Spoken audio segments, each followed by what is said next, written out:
All right, everyone. Welcome to the best hour of your week, tipping points and puzzle pieces. I hope you're ready for a great hour. As always, we have a great conversation for you. And of course, it's not me alone. There is someone who is often imitated, never duplicated, Mark Boatwright-Frost. Let's go ahead and bring him on up. How are you doing today, sir? I'm doing great, but I'm never duplicated because I'm copyrighted. Ha ha. Unfortunately, that's a true story today, a very frustrating one, but true. Sorry, So could you're not doing resist that. so you're doing pretty good? I am. I am. Awesome. I That's am good going to be because having dinner with my daughter tonight. oh, nice. All right. Yep. Because sometimes we don't know what mark we're gonna get. Some days you're feeling good, some days you're really, upset with things that are going on and frustrated, and so you're feeling good. I like it. Well, today's subject matter just made me smile because it's allowing me to start a conversation about things that need to be looked at that we don't. Okay. So you want to tell them what the subject today is? Yes. WTF. Yeah. WTF. Or, we could say, oops, what the Yeah. Yeah, we could beep it. But yeah. there we go. All right. All What the right. F?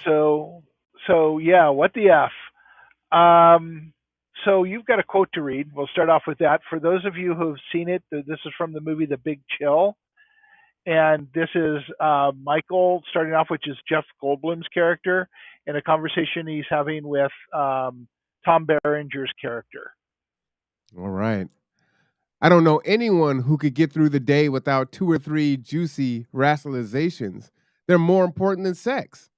Ah, come on. Nothing's more important than sex. Oh, yeah? Ever gone a week without rationalization? So yeah, under the WTF, I say that a lot when I watch people jump through all kinds of hoops and twist themselves into all kinds of knots trying to rationalize something that can't be rationalized. So I just put together a form today, which I'm telling you about as president of the board on this video.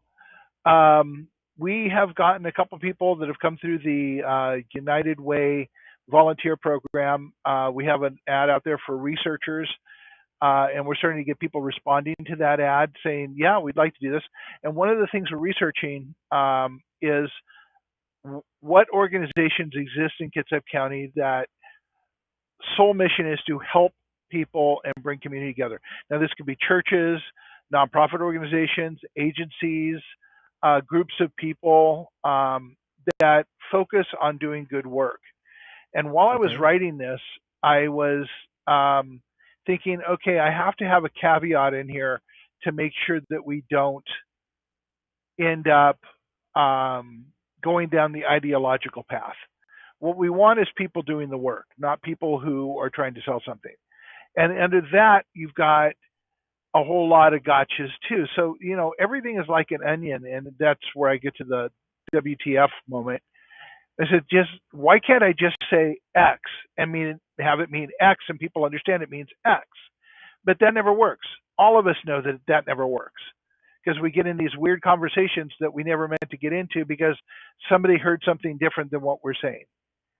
So as I'm going through this and I'm writing this out, I'm saying, okay, so by ideological, I mean somebody selling an idea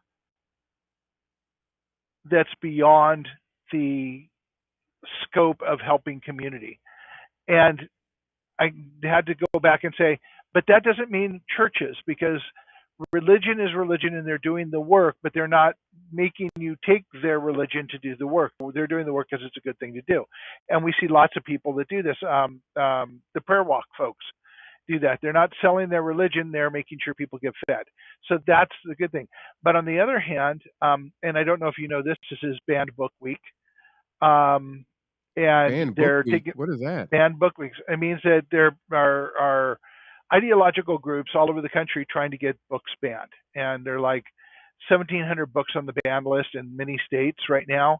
And strangely enough, those books have to do with people of color, LGBTQ, socially progressive ideas, and they're on the banned book list. And I was going through the look at the map and the report that I read.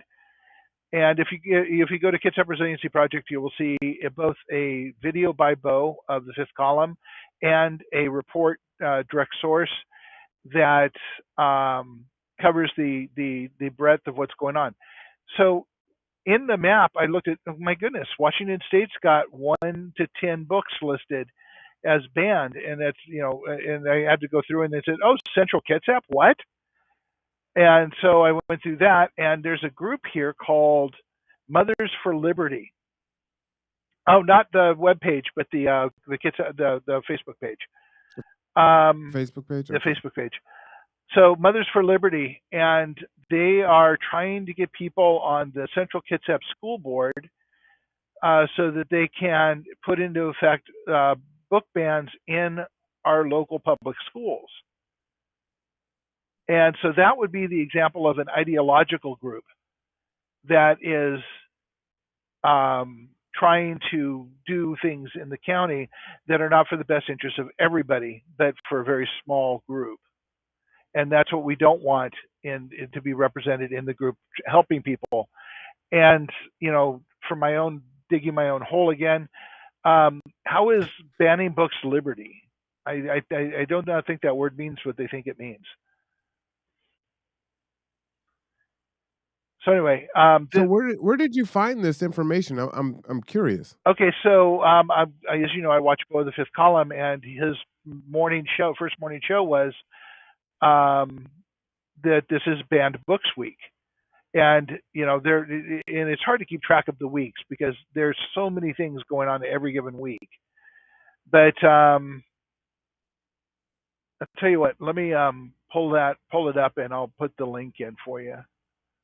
Yeah, please do. Okay, 1 second. And how did you find out about Silverdale? In Central Kitsap? the report, the article, it mentioned Washington, so I went down and I did a search on Washington efforts to ban books, and within that, I did just a basic search saying, in Kitsap County, who's trying to ban books, and up comes this national group called Mothers for Liberty, and it tells about exactly what their goal is. Okay, now this one here is the article that talks about Washington State specifically, and it's going in our chat. And then I'll find the one. There you go. And then I'll find the and I'll overall put this in national the one. chat for everyone else. Yep. Also, so everyone has it. Yep. And then I'll pull up the one that I put on our webpage. For those of you who want to look at this directly and see the information from Bo, it is on the Kitsap Resiliency page, which is open to everybody. And you said this is Mothers of Liberty? Mothers for Liberty. Mothers for Liberty. Yeah. Okay. And that's from the article I sent you, the first one. I did a search for who's working in Kitsap to do this, and that's who came up. All right. Which books are banned, challenged in Washington? Here's how to find out restricted titles. And this was this was today. Yeah. 5 a.m. Wow. Okay, you talk about up-to-date info. Hot off the press, y'all. So thank you, Mark, for providing this information here. I'm just going to peruse this really quick. Let me go ahead and copy this link here. Let me enlarge it for everyone there. Yeah, and by the way, you see that To Kill a Mockingbird is on that list. Oh, wow. Okay. Oh, this is fascinating. Okay. So this is absolutely WTF for me. I just don't get it. If you don't want the book, don't read it.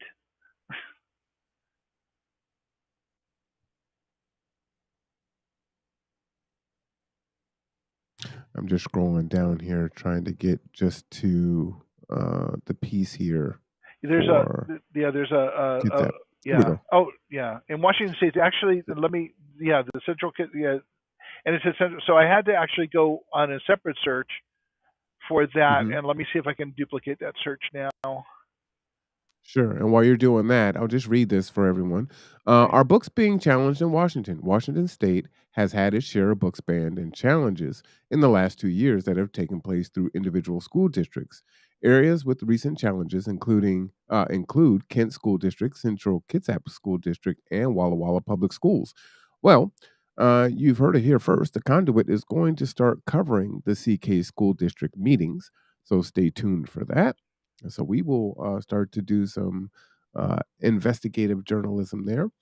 Titles banned or challenged in Washington State include "All Boys Aren't Blue" by George M. Johnson, "Jack of Hearts and Other Parts" by L.C. Rosin, and I "If I Was Your Girl" by Meredith Russo. All three titles are among the most commonly challenged in America, particularly in the past 2 years. All right. Yeah, Throughout the regions where book challenges are arising, a key proponent of pulling titles from the shelves for review is a nonprofit organization called Moms for Liberty. that's The it. group currently has 4 active chapters in Washington State in Snohomish, Kitsap, Benton, and Whitman counties, or counties there. So I'm just clicking on that here. Ready to stoke the fires of liberty in your community. Wow. Oh, so this isn't a small. I think this is beyond grassroots at this point, right? Yes, this is a well-funded group that is national. Wow. Okay. All right. So we have to It's be on guard all the time to keep our freedoms.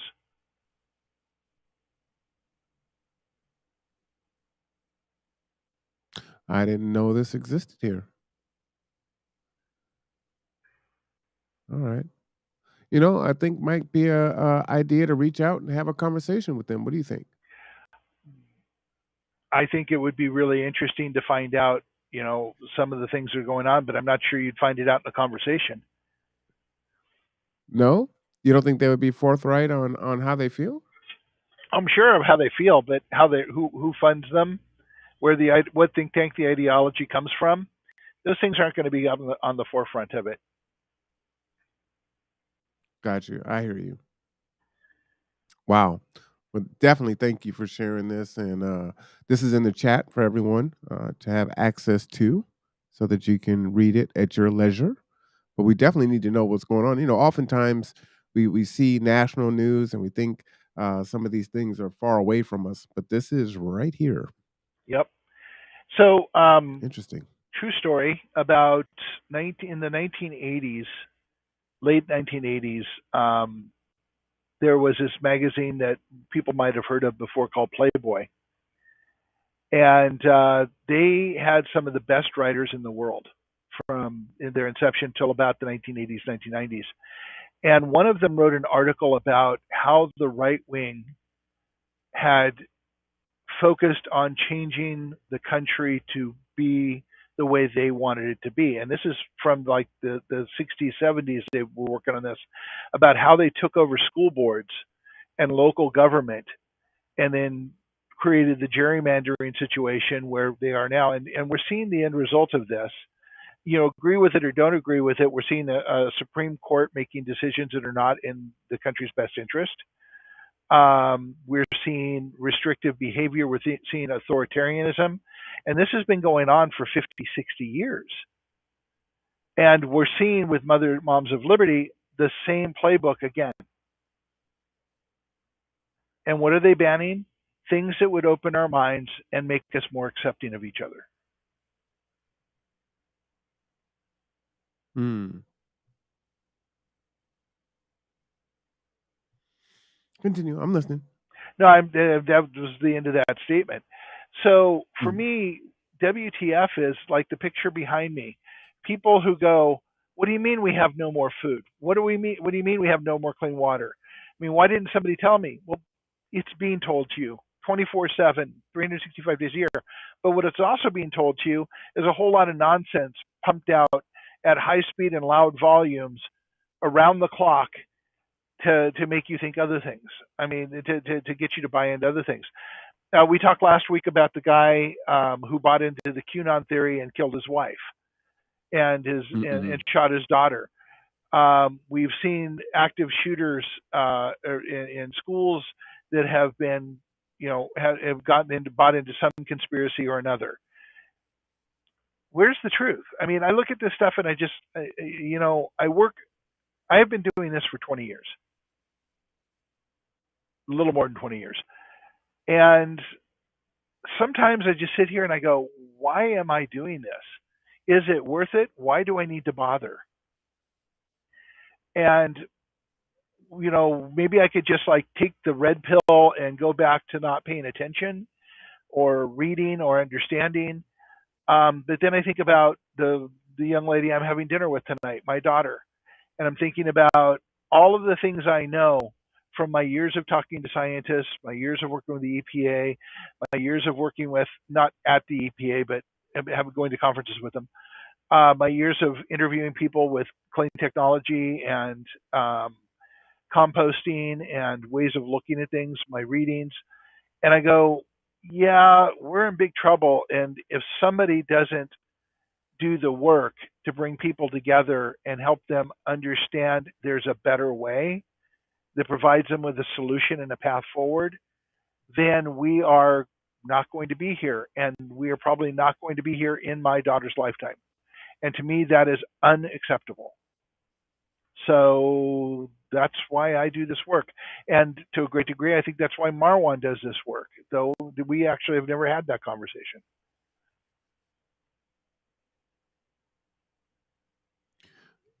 It is a tremendously motivating factor, especially as we're watching. We talk about it a lot. Just all the things that are going on globally, and it's we're at a time now, and I've watched the news, quite a bit in my adult life.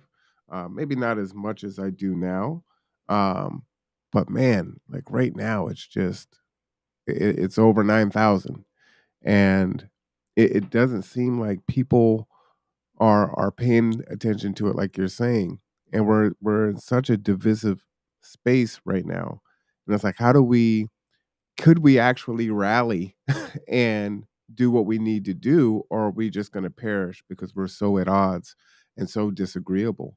Um, Yeah, and the greater question for me is, you know, do I continue to do the work? Do we continue to do the work when nobody shows up except us? s- So interesting about that. So I kind of look at that as a Noah's Ark scenario, right? Like, God told Noah to build the ark, and he's building the ark. People are laughing at him, whatever. The parable is, the squirrels, right? Mhm. You got to prepare no matter what, and everyone isn't going to be saved. That's one of the things that I continue to struggle with. My God complex or the hero complex makes you believe that you can save everyone, and you can't, right? In the end, I probably won't even save myself. Truth be told, uh, but it won't be for a lack of trying. Right. And that's the challenge is we have to try and we have to invite people to join us. And we have to let them know they have pieces of the puzzle and that they need to bring those pieces if we're going to have a different world. So the question is, how does that happen? I mean, for the first time ever, I'm actually printing flyers for the next event on October 1st. And I'm going to be putting those flyers up in different places. I'll probably ask you to put one up on G2's door.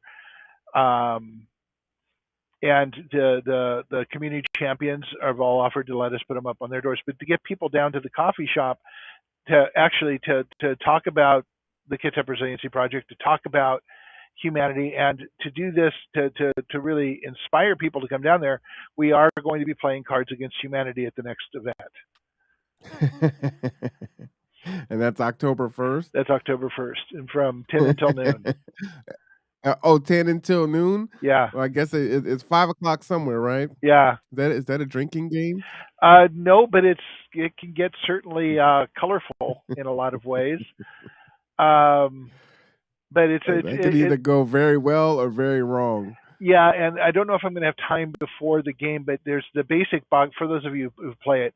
There's a basic box set that you can play, and then there's expansion sets that can get really, really interesting. Um, but there's one event. Bear with me here for a couple minutes. There's one expansion set I've been Yes. looking at on Amazon to bring with us. Maybe it's called the Naughty set. But yes, it's a Naughty set. But there was one expansion in there that makes me interest. It makes me very interested in it. It's called Saving America, and I don't know what Saving that America? Saving America, and it's in the Naughty set. So I'm intently curious to find out what that means.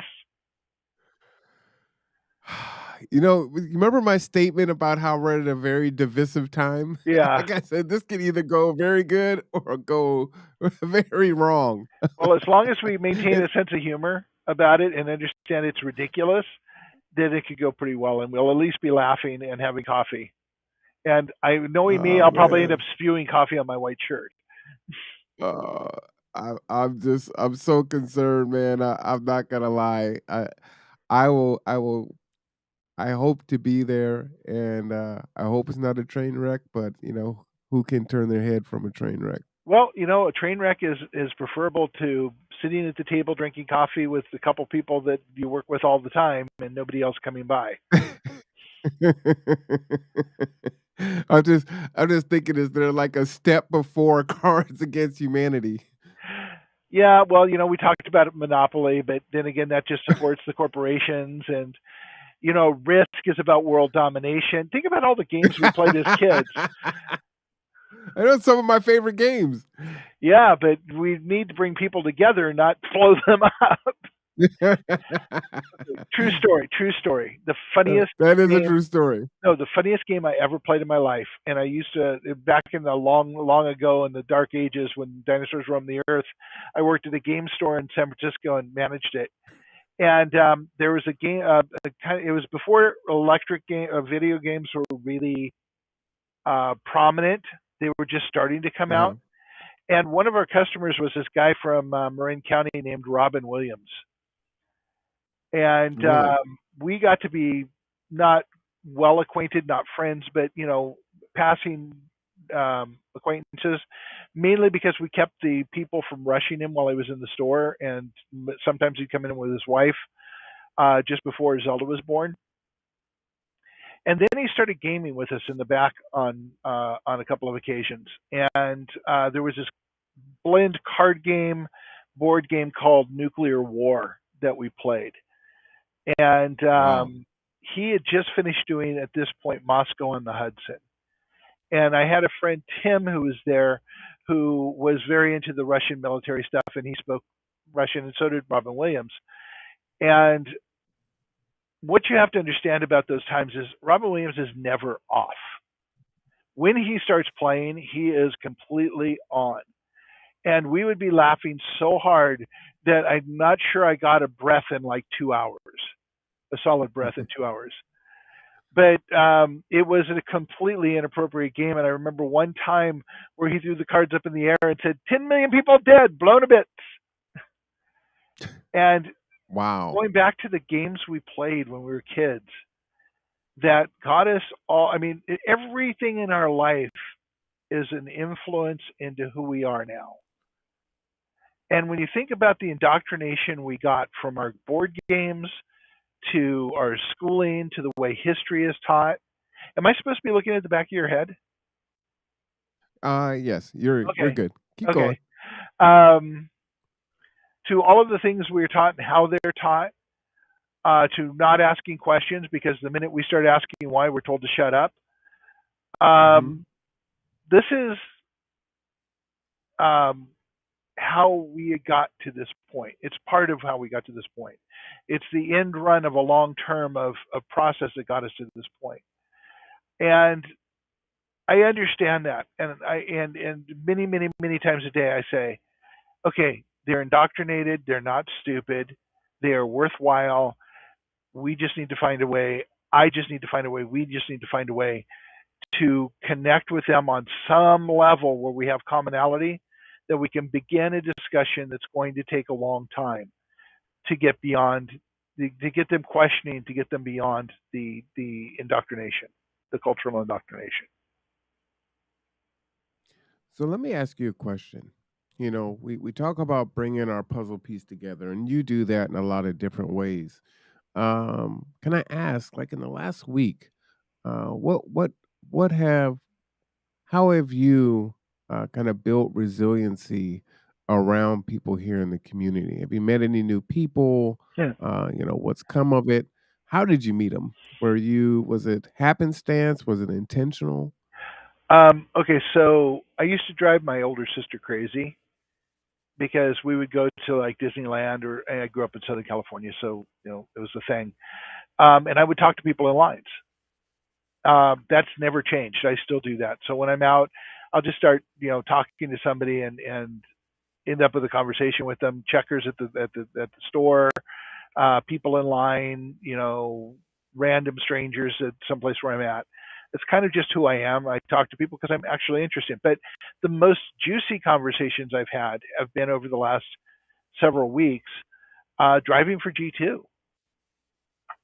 which I Hmm. do. I volunteer to drive, or I drive for G2, and I take a lot of people who have had rough lives, who have had challenges, who are battling addiction, who are trying to figure out how to get their feet back under them for whatever reason. And those are some really juicy conversations. And it gives you a different outlook on a lot of things.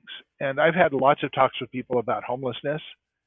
And I'm human. I God, I get as crazy. I mean, you heard me say it earlier. These people are not stupid; they're indoctrinated. And yes, they're saying these things that are patently untrue and not moving us forward. But that's because they believe them, and they believe them because our society tells them that that is true. And so I hear things like pulling up by the bootstrap, and I just swear I want to smack somebody when it says, Mm. let's do the math. Let's walk through the math on this. But people don't do the math. We aren't taught to do the math. We aren't taught to think through the next question. And the math is, we have three times as many people on this planet as we did in 1960.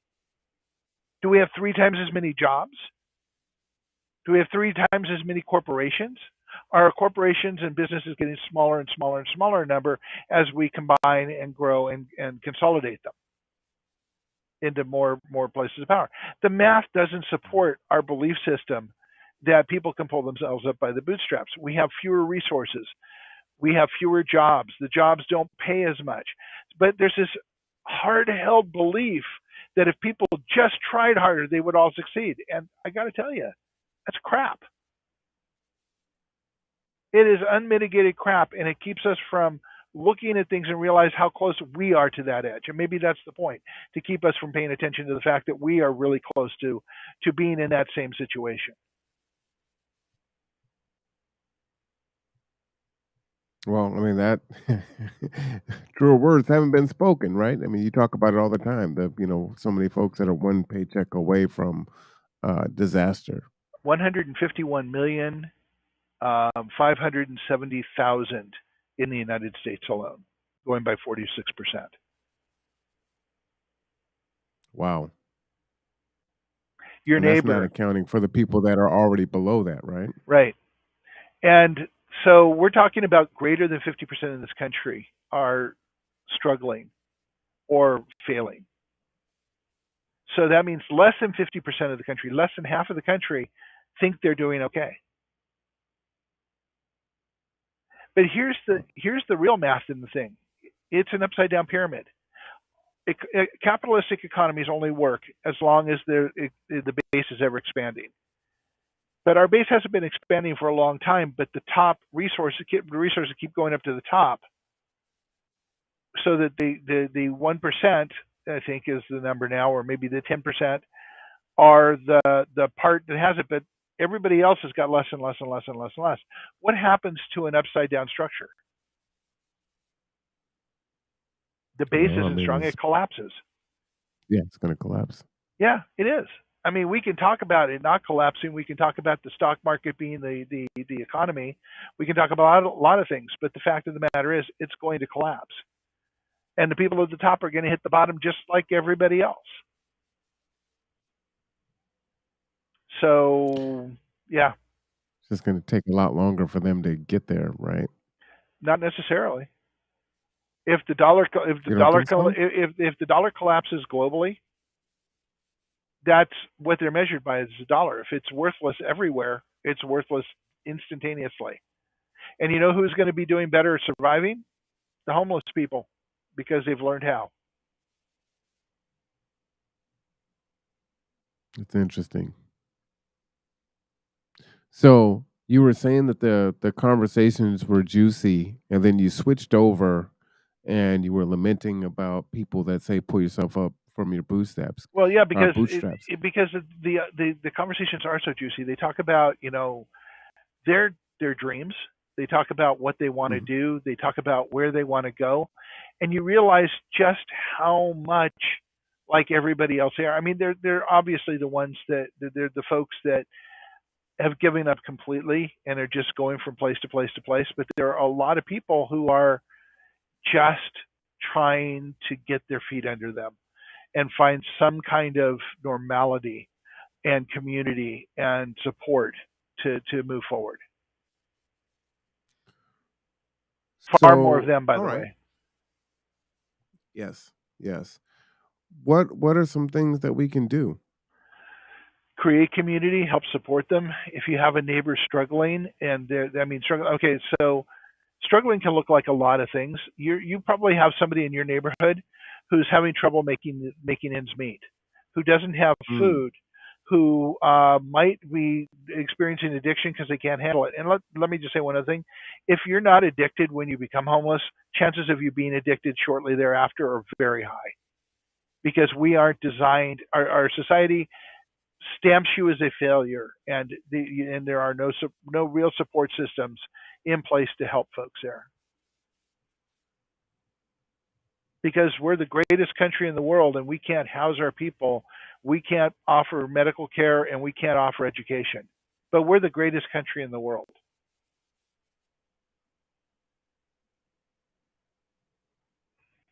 and we're the only one of the industrial countries that don't. Well, we're definitely going to be addressing that next Wednesday, but we'll talk about that as we come up on the close. Okay. But the ticker is there. Don't forget every fourth Wednesday is the pancake breakfast, and that's next Wednesday. So we hope that you will join us. It should be a really fun time. We'll do some planning on just what Mark was talking about, right? How to resolve this issue here in Kitsap County. Start here Yeah. and then branch out. And understand that the only real successful movements happen locally and grow larger. The way the federal Mm. government works is it can't be done, it can't be done, it can't be done, it can't be done until 75% of the people are doing it. Then they jump out in front with a flag and say, look what we did.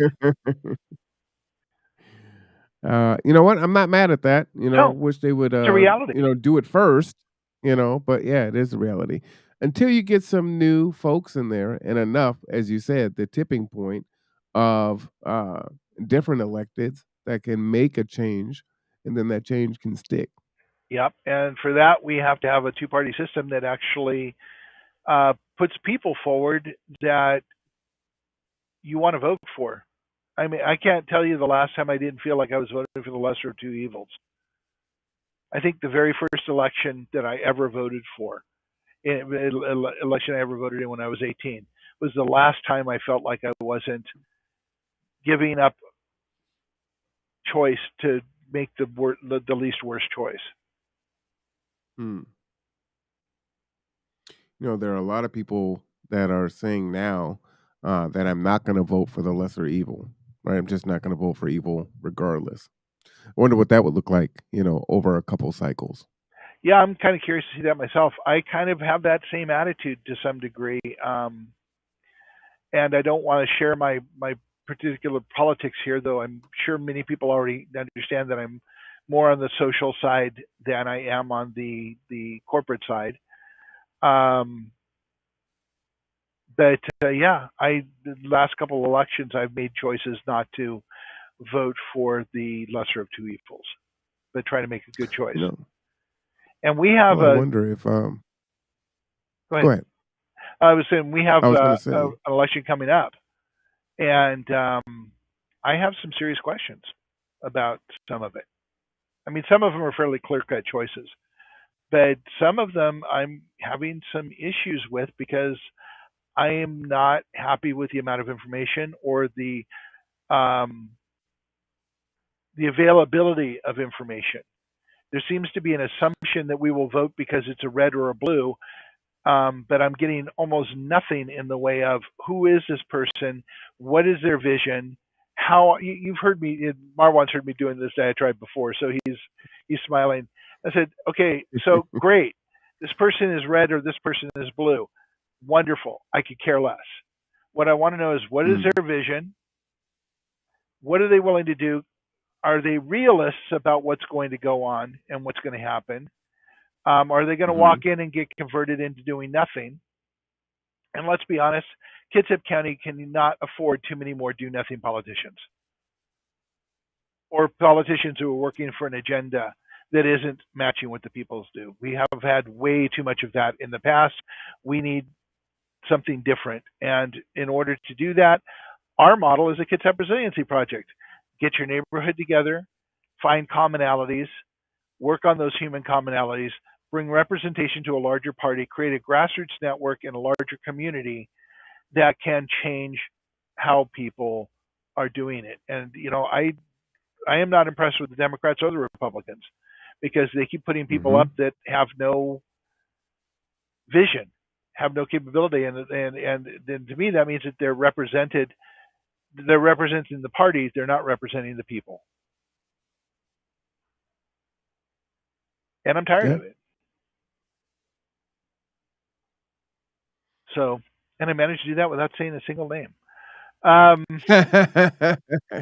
So let me ask you this, before you change, how bad do you think things would get if folks were to say, you know what, for a cycle or two cycles, just not going to vote?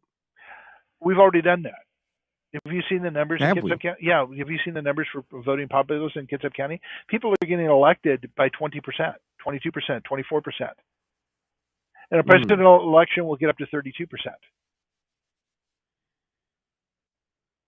People aren't showing up to the polls because they're not being offered anything to worth going to vote for. And they think that the system's broken and their vote doesn't count, which is why we need a grassroots network that engages people and shows them that there's a way we can change that. all right, so let me ask you another question. So let's say, you've got the perfect candidate that runs, right?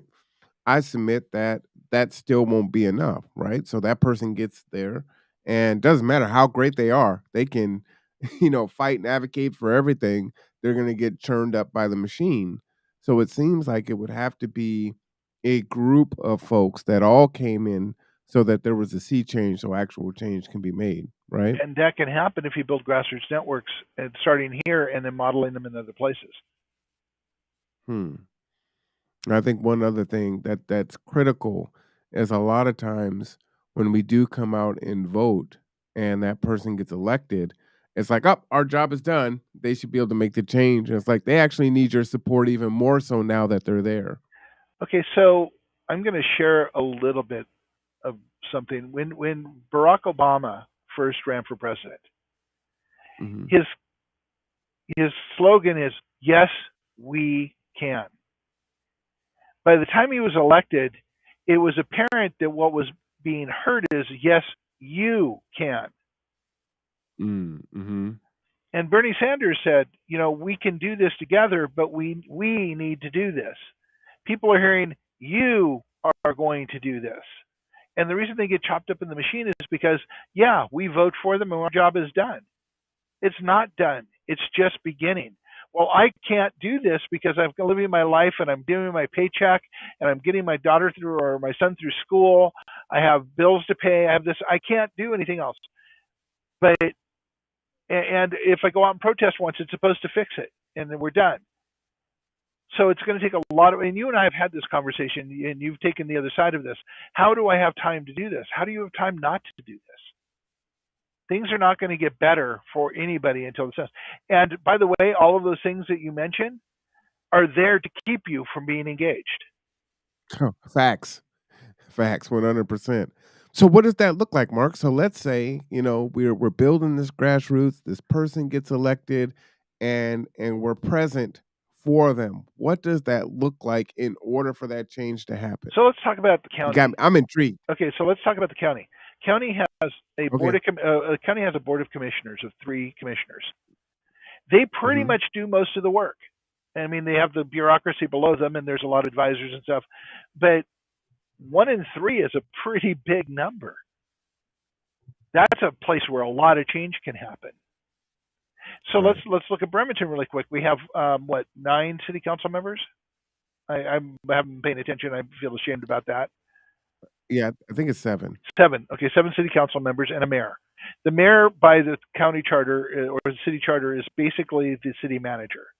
The commission, uh, city council maintains the budget and adds a direction. So that's a lot harder to deal with because Mhm. electing a mayor that's a good manager as opposed to a politician is vitally important, and we don't pay any attention to that because we think the mayor runs the city because none of us have read the city charter and looked at how that works. But you have 7 city council people, which is a much larger number to have to engage with to make a change. So the numbers aren't as good, but you have the county commissioner, you have 3 people for the entire county that can change the way things are done in the county. And the county has a lot of land and does a lot of things. So that would be a place I would look to start if you want to if you have one person you want to have make a change. I'd look at the commissioner race.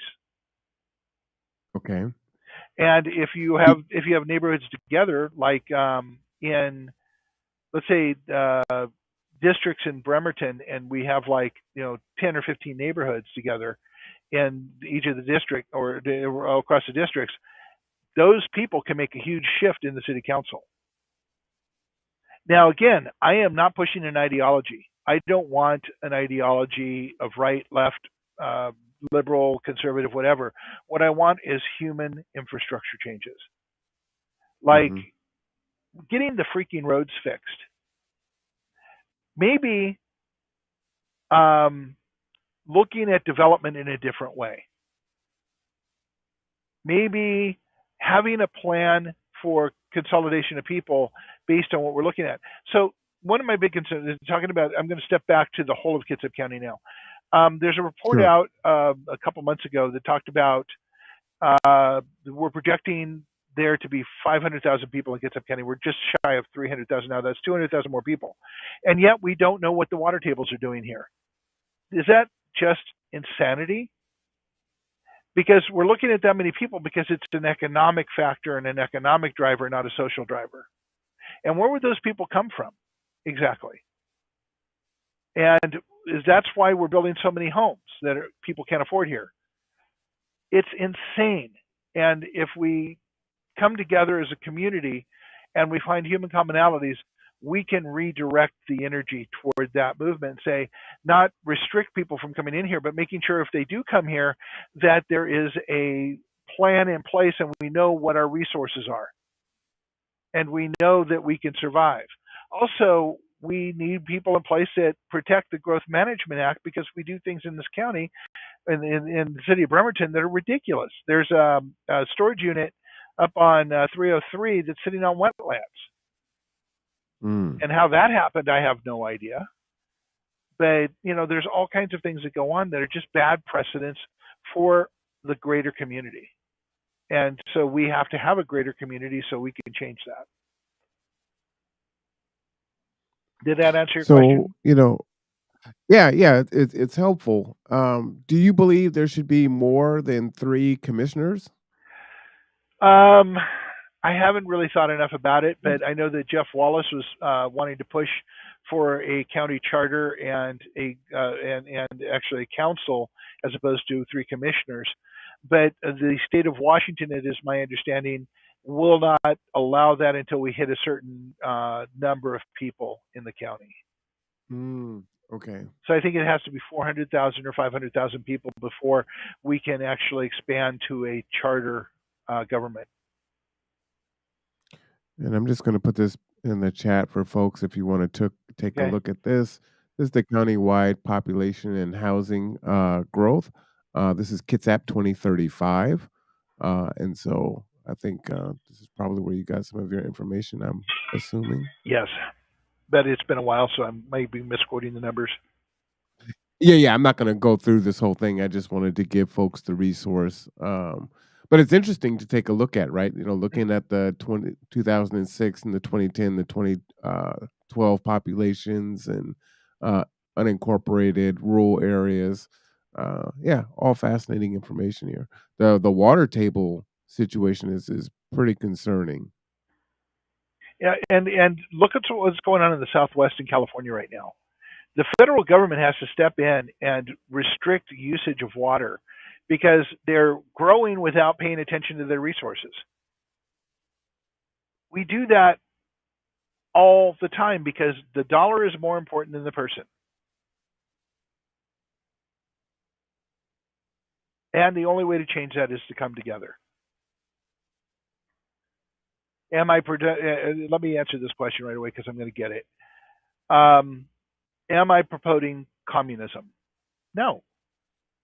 What I'm promoting is common sense. And common sense means that we have to have the common person involved in the decision, not Hmm. somebody who's going to make a lot of money.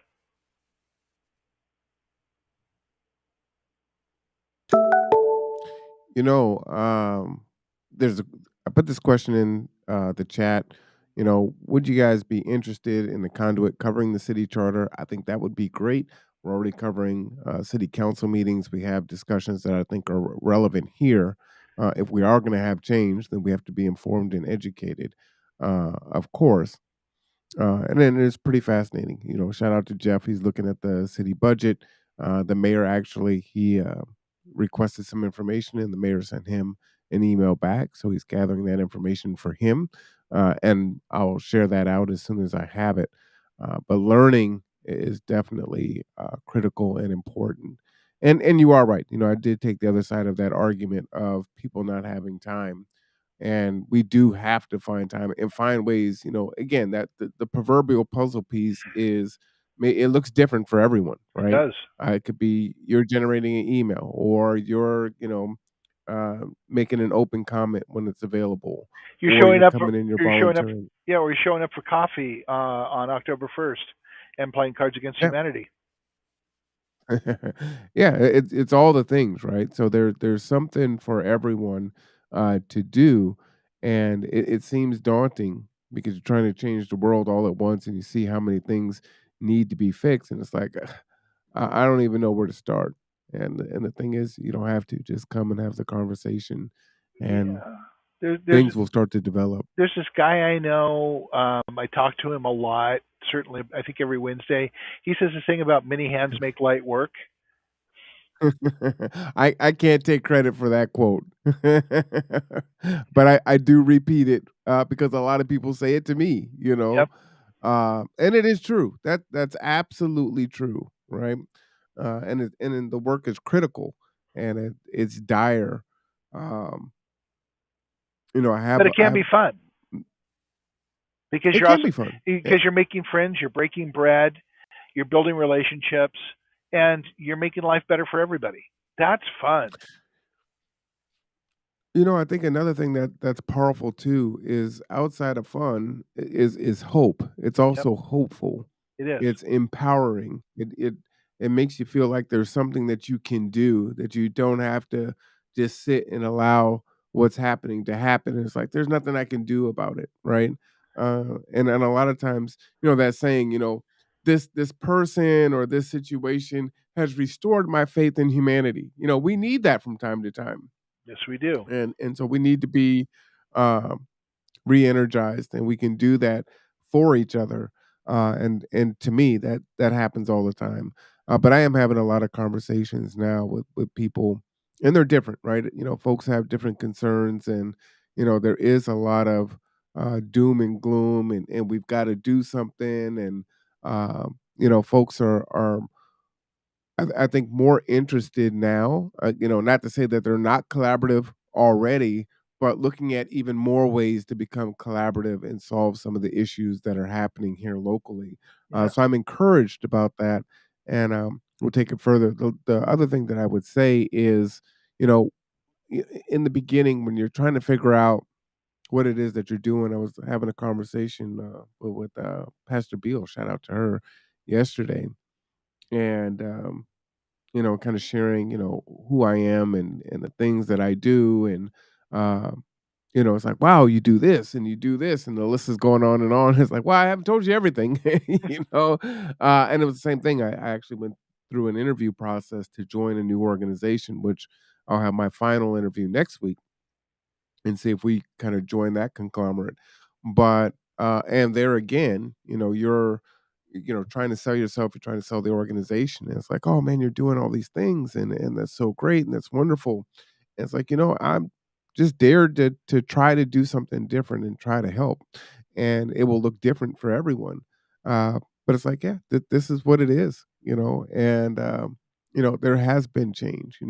I have the conversations, the thank yous, and the my life has changed because you were willing to take the time and invest in me and pour into me, however that looked, whether it's transportation or a meal or case management or advisement or whatever it is, and it could be multiple things. It could be it could be one interaction, or it could be, continued interaction over time. And many of these things happen and I'm not even there. Like I only go into my building once every about 3 weeks, right? So, but there's a machine that has caught this power, and it moves, and it helps folks even when I'm not physically there. And that's important, right? Hmm. And so you can see the change and the difference. We are just past our 1 year anniversary, which we still need to celebrate. But a little over a year ago, I didn't even know who Mark was. Mark didn't know who I was.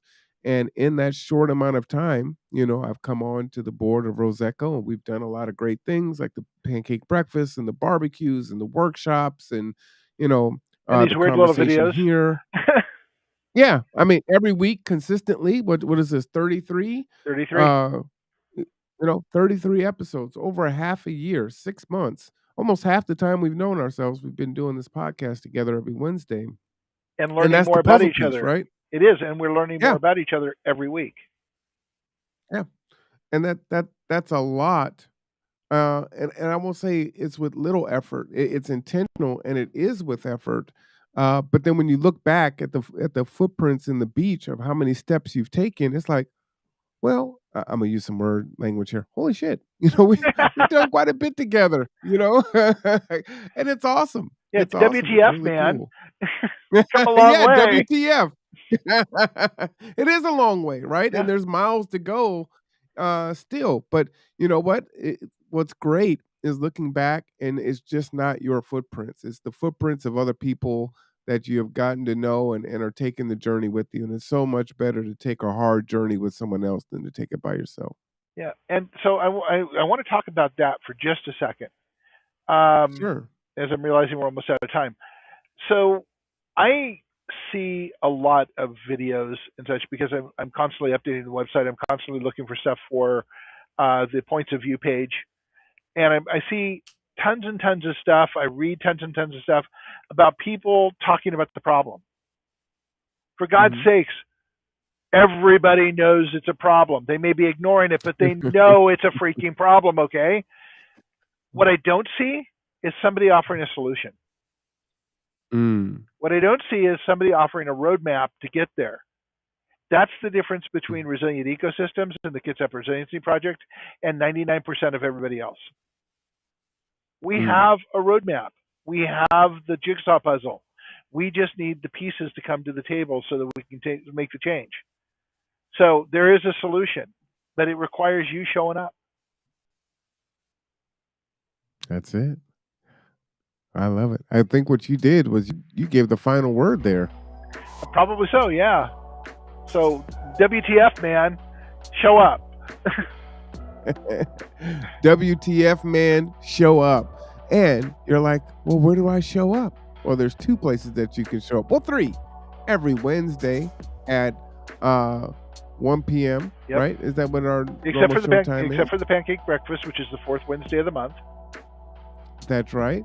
But you can also join Roseco for coffee on Saturday, October 1st at 10 a.m. to 12 p.m. at Cups Cafe, 4th and Pacific, where Cards Against Humanity will be played coming up here. And then, as Mark was saying, yes, next Wednesday is the pancake breakfast, 11 a.m. And what we are going to be doing on September 28th is we're going to be working on how to resolve some of the issues that plague our unhoused neighbors down on ML King. And so we're going to strategize. And then the following month, we are planning a big event where everyone is going to come together. And then we're going to talk about it, right? We're going to talk about it. And let me just go ahead and get rid of our images here so we can see this. There is nothing new about poverty. What is new is that we now have the techniques and the resources to get rid of poverty. The real question is whether we have the will. Dr. Martin Luther King. So we are going to have, an event. It's going to be longer than 10 to 2. That's a typo there. It's going to be a 4-hour workshop there. Ooh, let me close that. We don't want to look at emails. To work on these issues. So we hope that you will join us next Wednesday for pancakes. It'll be great. And then join us the following Wednesday. And if you can't, of course, we'll be live. So if you can't come in, you can, join us via Zoom or tune in and type in the chat, and you can contribute that way. But it is going to take all of us together doing that. Absolutely. And I do bring gluten-free and vegetarian offerings for the pancake breakfast for those of you who don't eat gluten. Delicious. I like it. All right. Well, this is the third Wednesday. So the Kitsap Housing and Homeless Coalition starts 59 seconds ago. So I'm going to jump off here. We're going to jump into that. And we will see you next week at the Pancake Breakfast, October 1st at Cups Coffee. At Cups Cafe on 4th and Pacific. Cups Cafe on 4th and Pacific. All right. So for Mike, Mark, Boatwright-Frost, I'm Marwan Cameron. This is Tipping Points and Puzzle Pieces. This is the Conduit Network. We'll see you.